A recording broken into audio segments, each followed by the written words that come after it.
बिस्मिल्लाहिर्रहमानिर्रहीम, अस्सलाम वालेकुम। आप देख रहे हैं programme news night with Anika Nisar. नाज़रीन, आज का दिन बहुत ही अहम, बड़ा इंटरेस्टिंग और एक ऐसा दिन रहा जो कि बड़ा डिसाइसिव दिन करार दिया जा सकता है। आज पूरे शहर इक़्तिदार के अंदर मेरी भी कुछ मुलाकातें होती रहीं और इन मुलाकातों के अंदर बहुत सारी चीज़ें सामने भी आईं और इसके अलावा बहुत बड़े बड़े दावे भी सामने आए। अच्छा, इंटरेस्टिंग बात यह है कि आज वज़ीर आज़म साहब ने जो इत्तेहादियों को बुलाया था ख़त दिखाने के लिए, वो मशहूर ज़माना ख़त, जिस ख़त के हवाले से एक बहुत बड़ी कंट्रोवर्सी डेवलप हुई है और ये कंट्रोवर्सी दबने का नाम नहीं ले रही, ख़त्म होने का नाम नहीं लग रही है। ऐसा लग रहा है कि पाकिस्तान के खिलाफ साजिश, सिर्फ हुकूमत के खिलाफ साजिश नहीं बल्कि पाकिस्तान के खिलाफ साजिश की जा रही है बकौल हुकूमत के। अब इस बात को मानने को कोई भी तैयार नहीं है ऑपोजिशन वालों में से, और ऑपोजिशन के साथ साथ इत्तेहादी भी मानने को तैयार नहीं है, क्योंकि इत्तेहादियों को ये खत दिखाने के लिए वज़ीर आज़म इमरान खान ने आज मदऊ किया। खालिद मकबूल सिद्दीकी साहब ने साफ साफ इनकार कर दिया और जो मगजी साहब हैं बाप पार्टी के, उन्होंने इनकार ही कर दिया बिल्कुल फ़ोन उठाने से, यानी नॉट रिस्पॉन्डिंग कंप्लीटली। अब हुआ ये उसके बाद कि MQM ने ज्वाइन कर लिया मुत्तहिदा ऑपोजिशन को, और मुत्तहिदा कौमी मूवमेंट और मुत्तहिदा ऑपोजिशन मिलकर अब वोट ऑफ नो कॉन्फिडेंस वाले दिन, जो नो कॉन्फिडेंस मोशन है, उस दिन वोट देंगे। अब कुछ जो काउंटिंग है वो बड़ी इंटरेस्टिंग हो गई है, और इसलिए बहुत ज़्यादा इंटरेस्टिंग हो गई है क्योंकि हुकूमत का पलड़ा अब तक भारी था। अब तक इंतज़ार किया जा रहा था कि कौन कब कैसे अनाउंसमेंट करेगा, लेकिन उसके साथ साथ जो इत्तेहादियों का डिवाइड होना है वो भी बहुत came as a surprise for many, because वादा ये किया गया था तीनों जमातों ने साथ निभाने का मरते दम तक। मरते दम का मतलब ये है कि जब तक हुकूमत है तब तक। इत्तेहादियों ने ये वादा किया था कि हम लोग इकट्ठे मिलकर डिसीजन लेंगे और मिलकर साइड पे होंगे, लेकिन फिर सारी चीज़ें तितर बितर हो गई। अभी गवर्नमेंट के पास जो नंबर्स हैं मैं आपके सामने रख देती हूँ। पाकिस्तान तहरीक इंसाफ के पास अभी 155 नंबर्स हैं। PMLQ के 5 अराकीन है, जिसके अंदर से 1 तारिक बशीर चीमा साहब साइड पे हो गए। 4 अराकीन अभी भी पाकिस्तान तहरीक इंसाफ के साथ हैं। GDA के 3, AML यानी शेख रशीद साहब 1, और साथ ही साथ बाप पार्टी की 1 खातून मेंबर अभी भी हुकूमत के साथ है। ये कुल मिलाकर 164 मेंबरान बनते हैं। याद रहे कि मेजॉरिटी जो है 172 की मेजॉरिटी चाहिए आर या पार करने के लिए। हुकूमत इसके अंदर पूरा उतरती हुई नजर नहीं आ रही। सोने पे सुहागा ये कि अभी सामने सिंध हाउस में मुलाकात हो रही थी। इन सिंध हाउस की मुलाकात में 22 के करीब अराकीन पाकिस्तान तहरीक इंसाफ के, वो जो नाराज हैं, जिसके अंदर आमिर लियाकत साहब भी शामिल हो गए हैं, वो भी मौजूद थे। अब इससे 164 से 22 निकाल दें तो हमारे पास बच जाते हैं 142 मेंबरान। ऑपोजिशन की तरफ चलते हैं। ऑपोजिशन के अंदर पाकिस्तान मुस्लिम लीग नून के पास जो है वो 84 मेंबरान हैं। पीपल्स पार्टी के पास 56 हैं। MMA यानी JUIFA और बाकी कुछ एक आधी जमात 14 मेंबरान उनके हैं। बाप पार्टी के 4 मेंबरान हो गए, एक टोटल 5 हैं। 1 मेंबर जो है वो पाकिस्तान तहरीक इंसाफ के साथ है। इंडिपेंडेंट मेंबरान 4 इनके साथ मौजूद हैं। ANP के मेंबर 1, जमहूरी वतन पार्टी शाहजैन बुगटी साहब 1, जमात इस्लामी 1, MQM 7 और PMLQ के तारिक बशीर चीमा साहब। सो ये टोटल नंबर हो गया है 177। कल तक हम 170 तक पहुंचे थे, 177 हो गए। कल इसी बात का इंतजार था और वही हुआ। अब जरा 22 अराकीन को और मिला लें। आपको याद होगा कि मैंने अपने प्रोग्राम में बारहा ये बात कही थी कि 190 से ज़्यादा मेंबरान हो चुके हैं ऑपोजिशन के पास, और इसमें कोई शक की गुंजाइश नहीं है। मुझे मेरे बहुत सारे सोर्सेज ने, बहुत सारे ऑपोजिशन के MNAs ने ये बड़े वाज़े तौर पर नंबर, ये फिगर बताया कि 190 से ये नंबर्स क्रॉस कर चुके हैं और ये बाकायदा हो चुका है। अब तो अगर PTI के मेंबरान को ऐड ना भी करें तब भी ऑपोजिशन जीतती हुई नजर आ रही है, अनटिल और अनलेस कोई अनहोनी ना हो जाए, और अनहोनी की कोशिश हुकूमत कर रही है। हुकूमत क्या होनी को अनहोनी और अनहोनी को होनी कर सकेगी या नहीं कर सकेगी, ये एक अहम सवाल है। इसके बारे में बात करेंगे। हमारे साथ आज जो मेहमान मौजूद हैं मैं उनका तारुफ करवाऊंगी। मेरे साथ जनरल रिटायर्ड गुलाम मुस्तफ़ा साहब हैं, सीनियर एनालिस्ट है, किसी तारुफ के मोहताज नहीं है। बहुत शुक्रिया जनरल साहब, आपने हमें ज्वाइन किया। It's a pleasure having you. Nasir Baig Chughtai साहब हमारे साथ मौजूद हैं, very season journalist and a very senior analyst. बहुत शुक्रिया नासिर बेग चुगताई साहब, आपने भी हमें ज्वाइन किया। हमारे साथ अजहर सिद्दीक साहब भी मौजूद है, सीनियर लीगल एक्सपर्ट है। इनसे भी जानेंगे कि आर या पार होगा तो फिर क्या होगा, और उसके बाद अभी सुप्रीम कोर्ट के अंदर जो है वो भी मामला चल रहा है। निसार मेहदी साहब भी हमारे साथ मौजूद हैं। जर्नलिज्म के अंदर भी इन्होंने बड़ा नाम कमाया और उसके अलावा सिविल सोसाइटी के भी बड़े अहम मेंबर हैं। बहुत शुक्रिया निसार मेहदी साहब, आपने भी हमें ज्वाइन किया। अच्छा, सबसे पहले निसार साहब आपसे स्टार्ट करते हैं, उसके बाद फिर मैं बाकी मेहमानों की तरफ जाऊंगी। मुलाकातें बड़ी अहम हैं आज जो हुई हैं कुछ खबरें मेरे पास भी आई निसार साहब, लेकिन इंटरेस्टिंगली ऐसा मालूम हो रहा है कि हुकूमत हैज लॉस्ट इट। वो छोटे होते हम कार्टून देखा करते थे, उसके अंदर कहा जाता था that's all folks. Is it this that's all folks scenario right now? जी, एमकेएम के जाने के बाद तो ये पिक्चर क्लियर हो चुकी है कि अब गवर्नमेंट के पास जो है वो अक्सरियत नहीं बची और अपोजिशन 177 नंबर के साथ अपनी कामयाब तहरीक अदम एतमाद पे खड़ी हुई है, जैसा आपने पहले भी जिक्र किया है। दूसरी जानिब ये सूरत हाल भी है कि कहते हैं कि पीटीआई से ताल्लुक रखने वाले कम से कम 30 से 35 मुनहरिफ अराकीन भी अपोजिशन के साथ हैं, यानी ये नंबर 200 से क्रॉस कर गया है। इस वक्त हुकूमत जो है वो ऐवान में अपनी अक्सरियत खो चुकी है, लेकिन पाकिस्तान की सियासत का आप कुछ नहीं कह सकते और हुकूमत जिस तरह एतमाद का इजहार कर रही है तो वोटिंग वाले दिन पिक्चर बिल्कुल वाज़ेह हो जाएगी। नंबर गेम में तो इस वक्त हुकूमत लूज कर चुकी है, लेकिन वोटिंग वाले दिन और चीजें साबित होंगी कि हुकूमत का जो बयानिया या उनका जो दावे थे वो सच्चे निकले या अपोजिशन के पास जो नंबर्स हैं वो सच्चे निकले। जी अच्छा, इंटरेस्टिंगली हुकूमत के दावे सच्चे निकले या अपोजिशन के दावे सच्चे निकले। आज एक मुआहिदा किया गया है जन साहब, मुआहिदे अमूमन इस तरह से साइन करना, वो मीसाके जमहूरियत के अलावा कि आप हमारा साथ देंगे या नहीं देंगे, मतलब पक्का किया जा रहा है एमक्यूएम को भी कि आपने हमारा साथ देना है। और आज जो मुश्तरका प्रेस कॉन्फ्रेंस की गई उसके अंदर भी ऐसा मालूम हो रहा था कि बड़ी कंफर्टेबल है opposition, there is no doubt about it कि अब ऑपोजिशन इस मार्के को जीत लेगी। लेकिन जंग के अंदर बहुत सारी बैटल्स होती हैं, ये बैटल अगर ऑपोजिशन जीतती हुई नजर आ रही है तो आप भी समझते हैं कि पासा पलटा जा सकता है, कोई मिरेकल हो सकता है? देखिए, एक तो जो पाकिस्तान की सियासत जो हम देखते आए हैं अभी कुछ अरसे से, मेरे लिए ज़ाती तौर पर बड़ा बायस इत्मीनान है कि इसकी जो खूबियां हैं और ख़ामियां हैं बड़े वाज़ेह तौर पर हमारी नई नस्ल ने देख ली हैं और they are now stand better educated कि भाई कैसे हम काम करते हैं इसमें। दूसरा, मैं समझता हूँ इमरान खान साहब से ज़्यादा लकी आदमी कोई नहीं है इसको। पहले अपोजिशन जब ये कमज़ोर थे उस वक्त अपोजिशन ने कुछ किया नहीं, अब उनको ये ऐसा मौका दे दिया है और एक ऐसा नैरेटिव बनाने का चांस दे दिया है जिसका शायद अपोजिशन के पास जवाब नहीं है। और अब उनको अगर इस तरीके से निकाले जा रहे हैं तो वो अपने आप को सियासी शहीद के तौर पे पेश कर रहे हैं। और इस 27 के जलसे ने बड़ा वाज़ेह कर दिया था कि उनका ये जो नैरेटिव है इट इज़ सेलिंग, हमें पसंद हो या ना हो, हम इसे एग्री करें या ना करें, लेकिन ये इट इज़ सेलिंग। और तीसरी चीज़ ये है कि वो तेरे वादे पे जिए तो ये जान छूट जाना। इशू ये है कि एमक्यूएम के और पीपी के जो आपस में ताल्लुकात हैं वो बनते रहते हैं, टूटते रहते हैं। बहुत से लोग तो और बहुत तरीके से इसको एक्सप्रेस करते हैं, लेकिन सेइंग इट वेरी प्लेनली कि इन वादों पर या इन माहिदों पर जरदारी साहब खुद उन्होंने रिकॉर्ड नहीं है जब उन्होंने माहिदे के बारे में बड़े गोल्डन अल्फाज इस्तेमाल किए थे। तो वो इसलिए मैं समझता हूँ कि ये सियासी माहिदे ही होते हैं, उस वक्त तक काम करते हैं जब तक अपनी उनके मफादात को सर्व कर रहे होते हैं, क्योंकि कोई प्रिंसिपल स्टेक नहीं है यहाँ पर। खुशकिस्मती या बदकिस्मती से ये सिर्फ एक हुकूमत को गिराना है, दूसरी हुकूमत ने बीच में आना है। और ये भूल जाते हैं हम कि जब ये गिरा के आएंगे तो ये जो आज की अपोजिशन इस कदर हमारी इकट्ठी नज़र आपको आ रही है, कल कहाँ पे जाएगी, कैसे होगी। ओहदों की तकसीम जो हम सो कॉल्ड कर चुके हुए हैं, जब ये आपस में इनके वर्किंग शुरू होगी तो कैसे चलेगा उसको। तो वो मेरा अपना ख्याल ये है कि this whole system is now off for क्या कहते हैं ग्रैब। अब इस गिरी हुई इमारत जब मुनहदम होगी तो इस गिरी हुई इमारत के ऊपर एक और इमारत बनानी है। अब अच्छा एनबीसी, इमारत गिराना आसान होता है लेकिन इमारत बनाना मुश्किल हो जाता है। ऑपोजिशन इमारत बना पाएगी या नहीं बना पाएगी विद द फाउंडेशन जो बहुत सारी जमातों का एक मजमुआ है, ऐसी जमातें जिनके अपनी थॉट्स, अपने मैनिफेस्टोज 180 डिग्री के ऊपर भी चेंज करते हैं, वेरी करते हैं। जन साहब ने एक जुमला बड़ा अच्छा कहा कि ये कौम बड़ी, ये नौजवान बड़े खुशकिस्मत हैं कि अब कुछ मंजरनामा देख रहे हैं।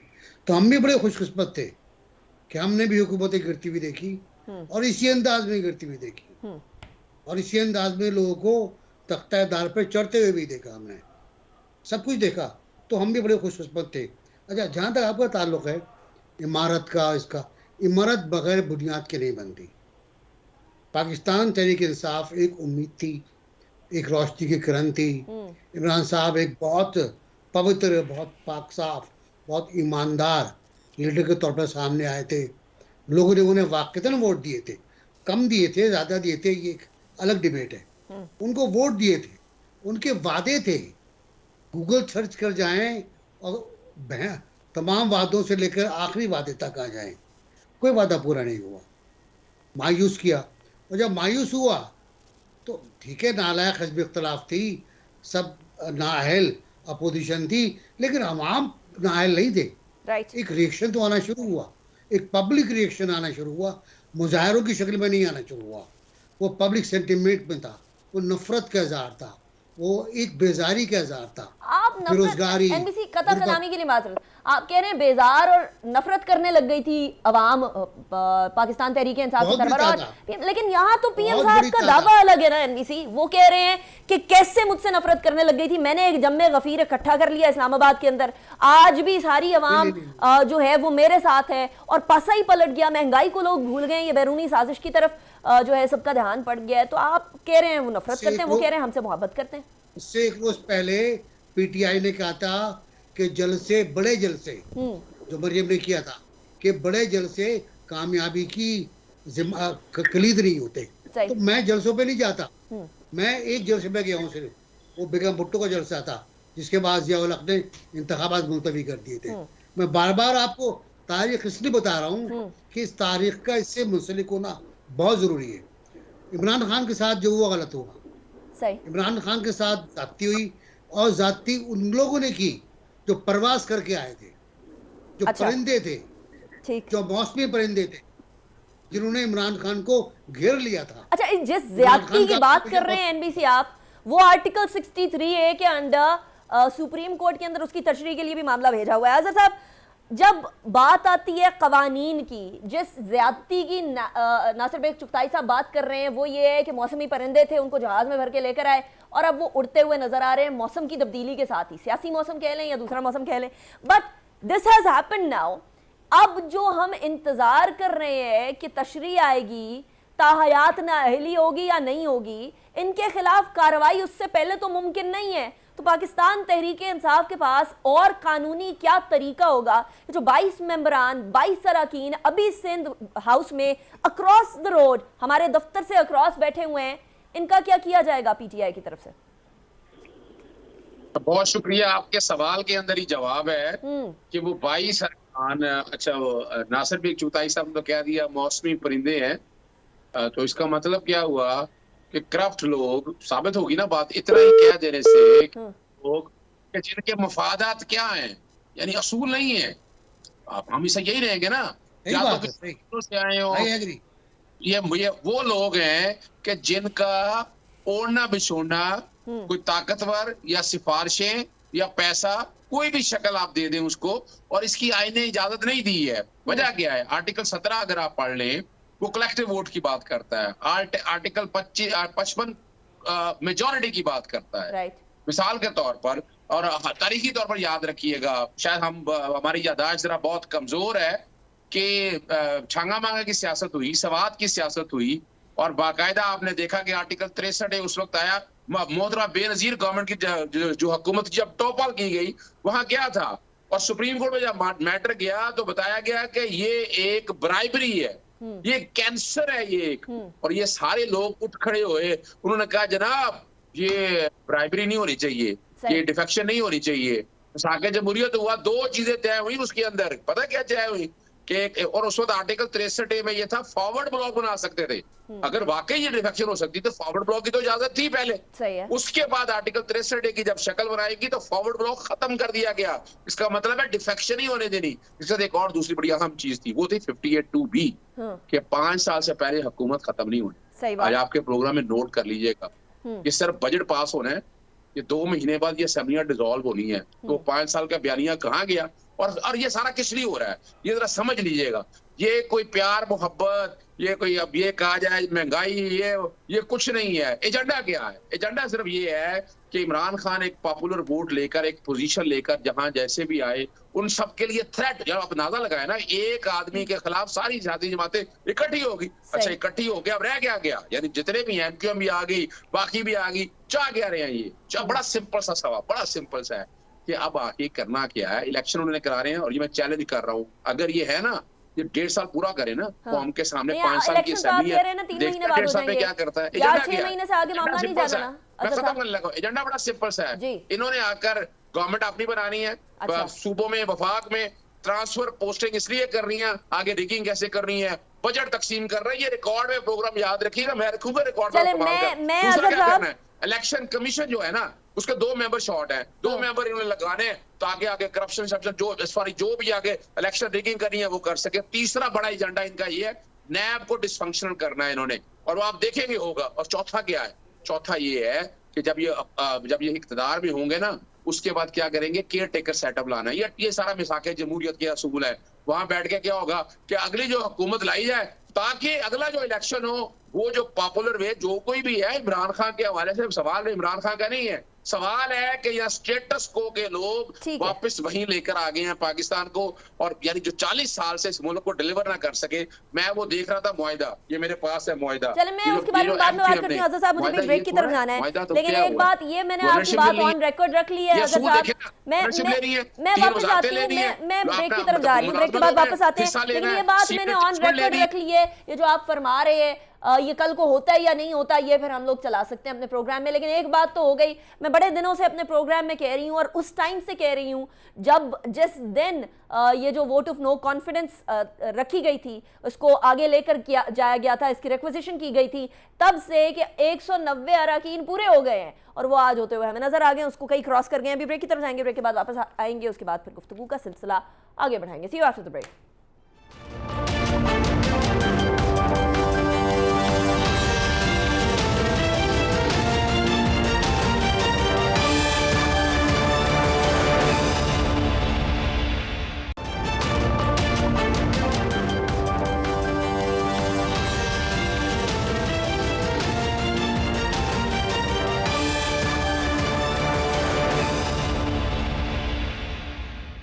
Welcome back after the break. Break में जाने से पहले हम बात कर रहे थे नंबर गेम किस हद तक पूरी है। सिंध हाउस के अंदर मुलाकात जो चल रही थी उसके अंदर 196 लोग मौजूद थे। अभी टोटल जो ऑपोजिशन के पास है 199 लोग हो चुके हैं।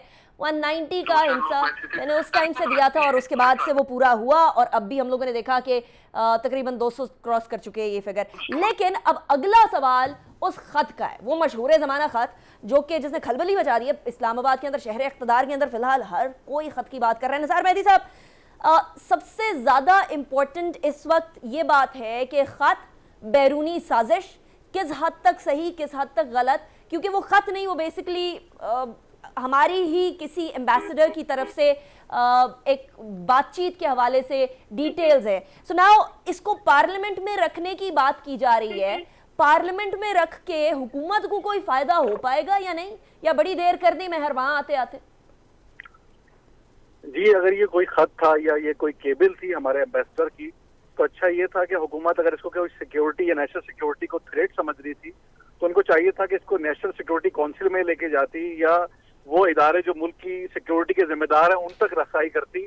बल्कि वजीर आलम साहब और उनके वज़रा गुज़िश्ता 15-20 दिनों से इस खत का बार बार जिक्र कर रहे हैं। जलसे में भी इसको दिखाने की कोशिश की गई, और आज सीनियर एंकर्स के साथ इन्होंने इसको जो है वो दिखाया भी है, कुछ इसके मुदरजात को। तो मुनासिब ये था कि जिस तरह का लेटर ये बता रहे थे उस तरह के फोरम पे इसको लेके जाते, ना कि इसको पब्लिक करते। ये इलेक्शन कैंपेन के लिए तो बहुत अच्छी चीज थी कि अपने वोटर को मोबिलाइज करते, लेकिन इस तरह के लेटर को इस तरह पब्लिक करना शायद मुनासिब नहीं रहा है, और इसके शायद जो है वो कॉन्सिक्वेंसेज भी सामने आएंगे और पाकिस्तान के लिए मुश्किलात भी सामने आएंगी।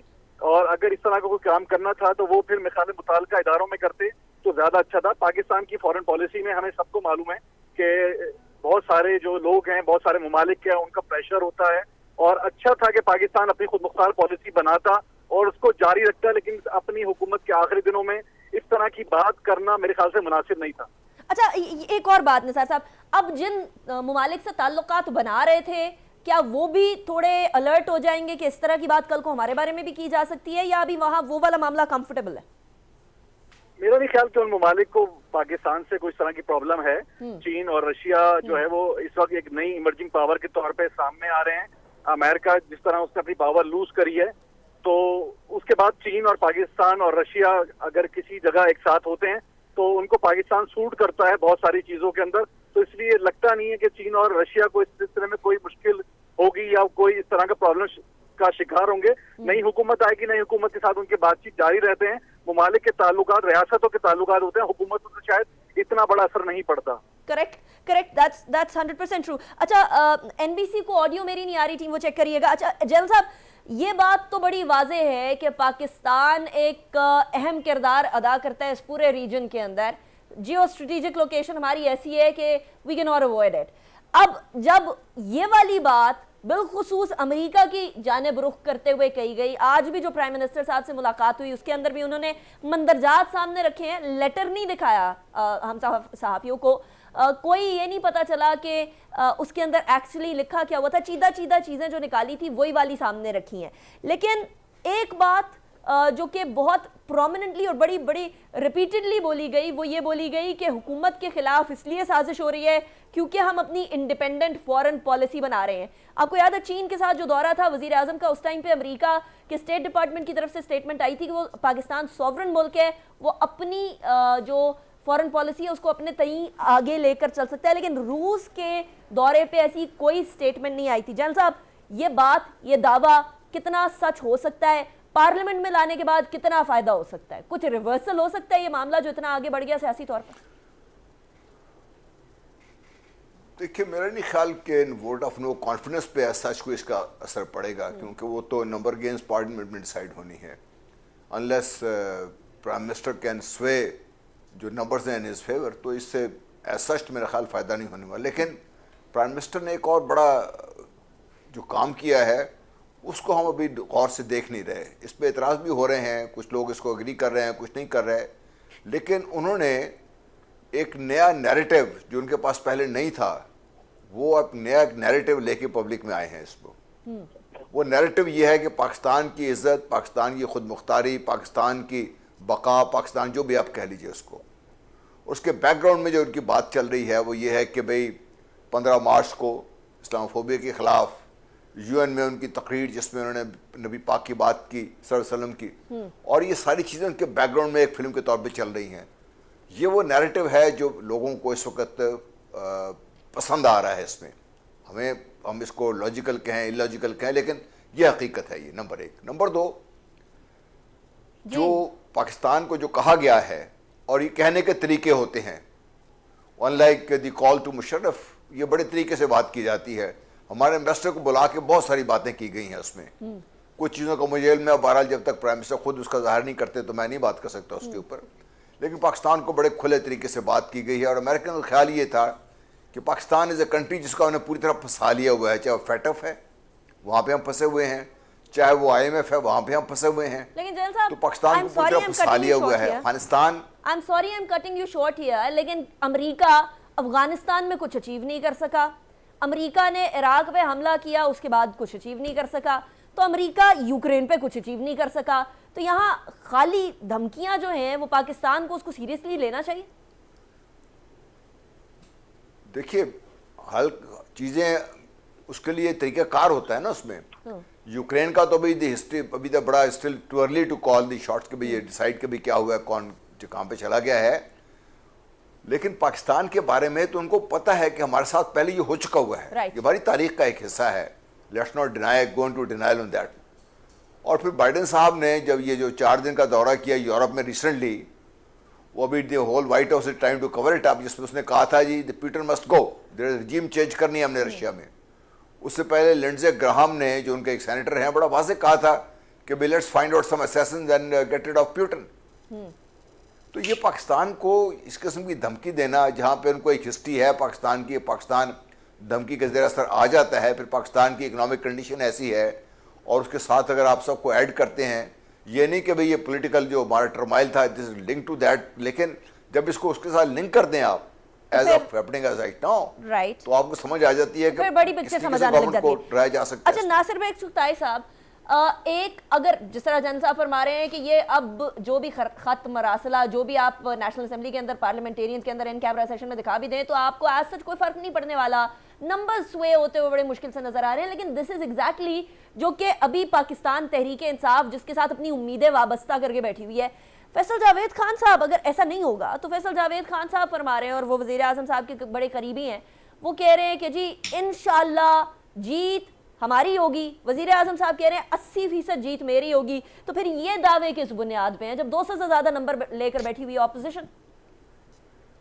देखिए, फैसल बहुत बहादुर आदमी है और वो बहुत बुरे हालात में भी मुस्कुराते रहते हैं क्योंकि वो स्पोर्ट्समैन है, अच्छे क्रिकेटर हैं। फवाद चौधरी नहीं है वो, शेख रशीद नहीं है जो सर पीटने लगे। हालात के मुताबिक उनको बोलना आता है, वो बोल के चले गए, उन्हें पता है अंदर हो क्या रहा है। और जहाँ तक ताल्लुक में अभी अमरीकी की बातें सुन रहा था, अमरीकी धमकी क्या होती है? अमरीकी धमकी ये होती है तो हमारे साथ हो या किसके साथ हो, टाल में नाम बता दो हमें। धमकी ये होती है कि हम तुम्हें पत्थर के जमाने में वापस ले जाएंगे। याद होगा, सबको याद होगा ये बात, कि हम तुम्हें पत्थर के जमाने में ले जाएंगे। ये धमकियां होती है। धमकी ये नहीं होती जो आप बता रहे हैं कि किसी ने रिपोर्ट लिख के भेज दी, और अगर ये रिपोर्ट अमेरिकी स्टेट डिपार्टमेंट की है, राइट, और अमेरिका की स्टेट पॉलिसी है, तो बहुत खतरनाक है। ये मुल्क के खिलाफ है, ये मुल्क की सलामती के खिलाफ है, मुल्क की बका के खिलाफ है। ठीक, इस पर इमरान खान काउंट नहीं होता, यहाँ मुल्क काउंट होगा। लेकिन अगर ये किसी एम्बेसडर ने भेजी है, किसी गुफ्तगू को बुनियाद बनाकर, तो मैं इसको ज्यादा एम्बेसडर ने ये खत किसी मुल्क की तरफ से डायरेक्टली नहीं आया एनबी साहब, ये बात तो बड़ी वाज़ेह है। आज की मुलाकात में भी ये बात बड़ी वाज़ेह है। ये कैफेटेरिया की गुफ्तगू है, आई एम टेलिंग यू, और सबको मालूम हो गया है ये कहाँ से आया है, कैसे आया है। और ये रिपोर्ट्स आती रहती हैं, हर महीने आती है report.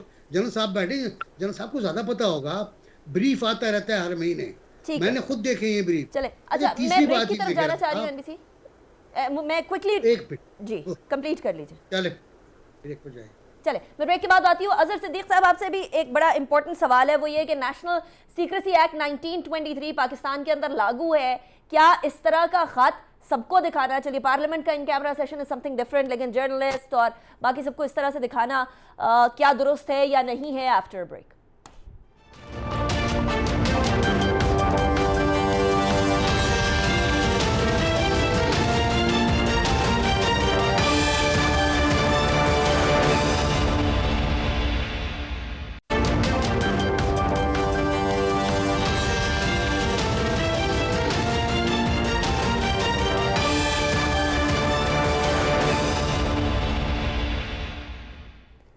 Welcome back after the break. Azhar साहब, मैं यही सवाल आपकी तरफ जो छोड़े गई थी ब्रेक से पहले वो लेकर आऊंगी कि हमारे पास secrecy act, national secrecy act 1923 है।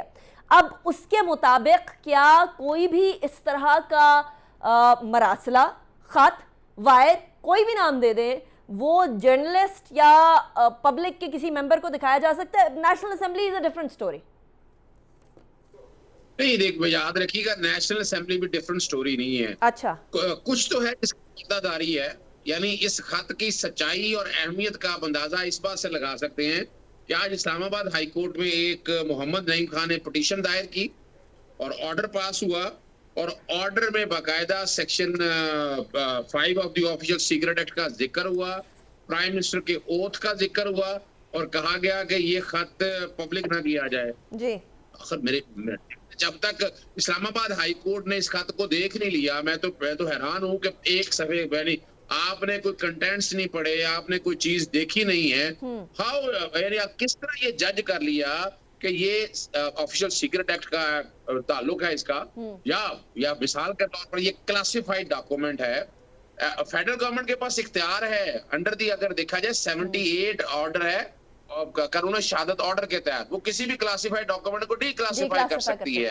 तो अगर ये ऐसा नहीं है, यानी मैं तो ये कहूंगा कि इस्लामाबाद हाई कोर्ट के फैसले के बाद एक बात बड़ी वजाहत के साथ सामने आ गई कि ये खत है कि जिससे बहुत से लोगों को परेशानियां है, और यकीनन जो कि वजह क्या है, वजह अनिका ये इसको समझना ये है कि इल्जाम लगाया जा रहा है फॉरेन फंडिंग का, कि एक पैसा लेकर एक डेमोक्रेटिक इलेक्टेड गवर्नमेंट को डिस्टेबलाइज किया जा रहा है। वो एक अलग बात है, सेक्शन 124 सेडिशन लगता है, ये तो कमजोर आदमी थे, जिस दिन सिंधा उसमें लोग गए थे, पर्चा दर्ज कराते, FIA बिठाते, इंक्वायरी करती और डिटेल सामने आते, इसके रेपरिकॉशंस क्या हैं।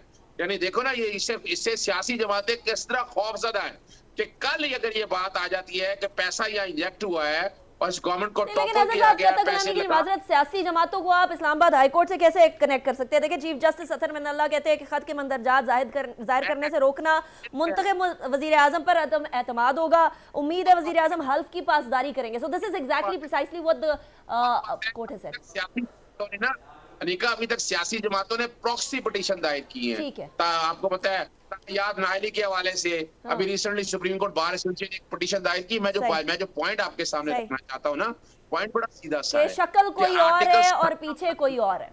गॉट योर पॉइंट अनिका, मेरा ख्याल ये है, जी एनबीसी आर्टिकल तो साहब जो कह रहे हैं 17 कहता है कि आप अपना इंटेग्रिटी, सिक्योरिटी और आप डिफेंस ऑफ पाकिस्तान के अगेंस्ट कोई भी करते ठीक हैं तो है। उस पार्टी पर बैन लगाया जा सकता चले है। मैं अगर लास्ट foreign कमेंट funding सबका लेने लगी हूँ। अजहर साहब मैं लास्ट कमेंट सबका लेने लगी हूँ। मैं एनबीसी आपकी तरफ आती हूँ। निसार साहब क्विकली, हम लोगों को जिस तरीके से अजहर साहब भी कह रहे हैं कोई भी कंटेंट किसी भी चीज़ का डीक्लासिफाई किया जा सकता है हुकूमत की तरफ से, फिर तो हुकूमत को सारी चीज़ें सामने नहीं रख देनी चाहिए, सिर्फ पार्लियामेंट तक क्यों, फिर तो पब्लिक करे। जी मैं तो ये हैरान हूँ कि इतना अहम लेटर है और अगर इसको हम थ्रेड लेटर कहते हैं और गवर्नमेंट इसको थ्रेड लेटर समझती है तो क्यों हसास इदारे इस पे अभी तक एक्टिवेट नहीं हुए? कैसे जो है वो वजीर आलम साहब इतने दिनों से वो लेटर छुपा के बैठे हुए हैं और आज वो सामने भी लेकर आए तो सहाफियों के सामने लेकर आए, Right. ना कि मुख्तसर इदारों के सामने और नेशनल सिक्योरिटी काउंसिल के इदारे के सामने ताहाल वो पेश नहीं कर सके। तो इसलिए मुझे तो वजीर आजम की इस पे जो सीरियसनेस है वो ही नहीं दिखाई देती है। ठीक, एनबीसी योर कमेंट। देखिए जी, मेरा ख्याल है इस्लामाबाद हाई कोर्ट का फैसला सर आंखों पर, मैं बड़ा एहतराम करता हूँ, लेकिन ये खत पब्लिक होना चाहिए। ठीक, ये खत पब्लिक के सामने आना चाहिए कि इस पे क्या है। और साथ ही साथ अजहर साहब ने फॉरेन फंडिंग का जिक्र किया, जो फॉरेन फंडिंग केस है पीटीआई का, उसका फैसला भी आ जाना चलो उस चाहिए। पे भी बात करेंगे किसी दिन। लेकिन जल साहब आपका लास्ट कमेंट। देखिए फैसले तो बहुत सारे होने वाले बाकी हैं, सबके फैसले होने चाहिए। बगैर वजह के जमानतों पे लोग फिर रहे हैं, उनको भी बंद होना चाहिए। देखिए ये जब से ये लेटर आया है उसके मेरे ख्याल it takes lot of time to confirm कि वाकई ये लेटर जो भी कह लीजिए इसको वो सही है या नहीं है। राइट, वैसे पब्लिकली नहीं किया जा सकता। और आज जो कहा जा रहा है कि भाई सिक्योरिटी इदारों को, तो प्राइम मिनिस्टर ने कहा है कि ये फौज के इदारों के सामने रखा गया है। I am sure they are doing their work. ठीक, और थैंक यू सो जो भी मच। होगा सामने आ जाएगा। पब्लिक कर चुके हैं। Thank you very much Jain साहब, नासिर बेग चुगताई साहब, निसार साहब एंड अजहर साहब, बहुत शुक्रिया आपने ज्वाइन किया। एक बात तो बहुत वाजे हो गई है, 7 से 27 तारीख का ये सफ़र और उससे पहले की डेवलपमेंट्स ये पाकिस्तान के लिए अच्छी हैं या नहीं है। हमारी दुआ सिर्फ ये है कि जो भी हो पाकिस्तान के लिए अच्छा हो, क्योंकि पाकिस्तान है तो हम हैं और पाकिस्तान है तो पाकिस्तान की सियासत है। ये सारे सियासतदानों को भी समझ आ जाए तो क्या ही खूबसूरत बात हो जाएगी। अनीका निसार को इजाज़त दीजिए, अपना बहुत ख्याल रखिएगा। अल्लाह हाफिज़ नासिर।